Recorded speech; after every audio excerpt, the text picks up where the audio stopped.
Actually, I would have worn the pants that go with the jacket, but I don't think they fit anymore. How many of you have gained a little weight over this quarantine thing? It's crazy, isn't these COVID calories? So let me tell you a little bit about myself. Span always wants me to do that so people understand and they don't cut me off at the bar.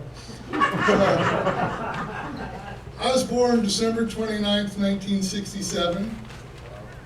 I was supposed to be born in March of '68. So with that comes some problems. I'm in that privileged group of comedians that has cerebral palsy. So, fan, I love it. So, the deal with that is this. We're wired to be very quick-witted, but incredibly uncoordinated. So I can insult all of you with incredible skill, but I can't get away fast enough.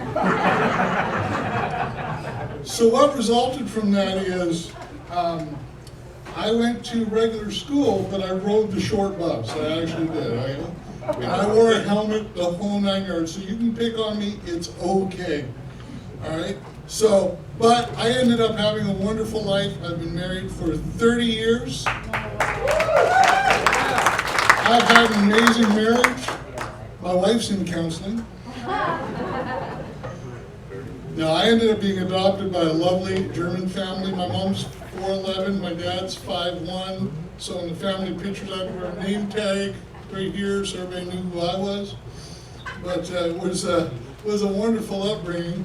And, you know, I was thinking about it tonight, and I was looking at some shows I did here a few years ago, and I was a lot thinner. And I said, okay, I'm going to lose weight, get ready for this show. And as you can see, that did not happen. And let me explain why. See, my brain has two teams that manage my food, right?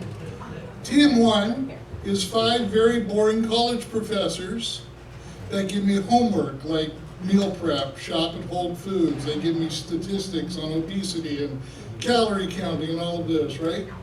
Team 2, awesome team by the way, is made up of about 300 college kids and rednecks that just want to party and make sure my taste buds have the time of their life. All right, and you can't let the two teams talk to each other because it's absolutely horrible. And I thought, why is it so hard for me to stick with my diet? And then I realized I was raised by Team 2. My mom's mantra was, let them eat cake. She would bake Black Forest cake, buttercream torts, baked cheesecake all the time because my dad insisted it always be in the house. My dad's mantra was, if you can't fry it, it shouldn't be in your diet. So Saturdays was, how many of you have had fridge cleaning day, right? So my dad's definition of that is he would get the cast iron frying pan out. You know the one that's bigger than it was when you bought it because it's got decades of seasoning and frying pan. So he'd grab that, heat that up, and we would fry everything. I'm talking bologna, liverwurst, leftover hash browns, homemade mac and cheese, right? And then just to make sure, we'd cover it in cheese and broil it in the oven to make sure we hit that calorie coma that we were shooting for. So that's what I grew up with. And don't get me wrong, it's not like Dad didn't try to get me in shape. Every once in a while he'd say, Tommy, let's go for a bike ride. You know, I already had the helmet. So we would ride our bikes about 2 miles to Dairy Queen. Dad would have a banana split. I'd have a peanut butter parfait. Then he would call Mom and say, can you come bring the van and pick us up? So it made it tough, right? I'm sure some of you have a habit of eating wise you wish you did. How many of you go to McDonald's, you get a large fries and the sundae, and you dip the fries in the sundae? Ah, you disgust me. Amateurs. Okay, this is what you do. Here's a beautiful place in Vero. It's a strip mall that's got a Rita's Italian Ice and a Five Guys 2 doors down. That's how you do it. $5 bag of fries, large gelato. You are set. So it works out incredibly well. How many of you are like me are still waiting for the first stimulus check to show up? Isn't that crazy? You know, I thought, like, I work for the cruise line, obviously that's not happening anymore. And I'm like, what am I going to do with my time? And I know what it is. I'm going to be calling the IRS, unemployment, but where is my money? How many of you wish Jimmy John's ran the stimulus checks? How hard could it be, right? So far, we've gotten a notice saying they mailed us a check on May 26th. Then we got a notice on the website saying they're going to deposit it into our bank account on the 18th of August, all right? So I got plans. This morning we checked and it says they're going to mail us a check August 28th.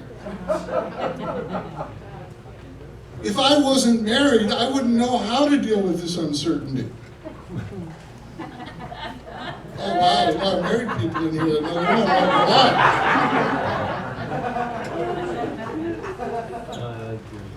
Oh my goodness. Marriage has been wonderful to me. I have 4 beautiful children, 3 girls and a boy. Now we all know that girls and boys are different. It's not just a plumbing thing, they're wired different too. We use the same crib for all 3 girls. Not a scratch. Right? The boy's the last one, which is why we had 4. Don't try him that. Emily thinks she's the favorite. Okay, so within a year, he has destroyed this crib. They are incredibly different. So, and there's another way. How many of you, toilet training? You got parents, grandparents here? Okay. Girls are easy. You explain the deal to them, you put them down a couple times, they're like, okay, I got this, right? Boys, I'm throwing Cheerios in the bowl, he's trying to eat. I said, not cereal, it's for aiming at, you know?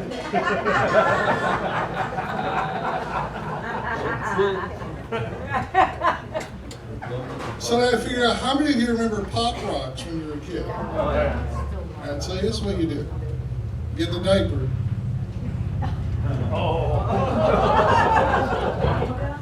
2 bags of Pop Rocks. Yep.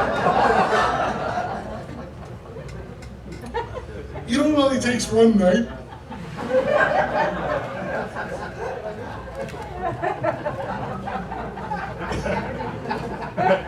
And for you caregivers out there, it works on the old people too.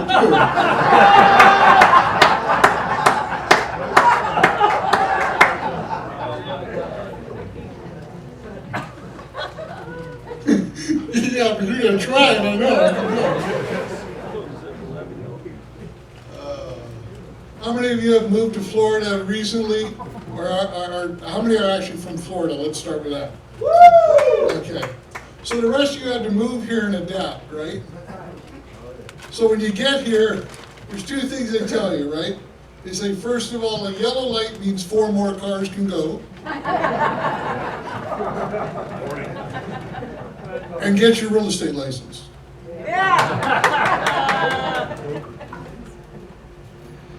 The other cool thing I learned about Florida is if you have something you don't want, you can put it at the end of your driveway, and it's available for anyone to pick up.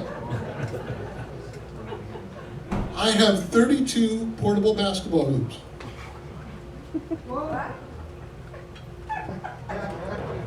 Yeah, I've successfully told that joke 100 times. I got it. First time with 4 kids. What's it? Where do most people put their basketball hoop? At the end of the drive. At the end of the driveway. So you see how that joke connects? I got it. See, that first lesson is free. I appreciate it.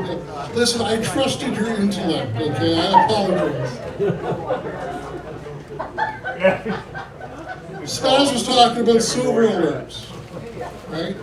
I didn't know what that was when I moved here. I said, what is that thing on the turnpike. And they said, well, that's a silver alert. If an older person gets disoriented and lost, they post that and people keep an eye out and they find them.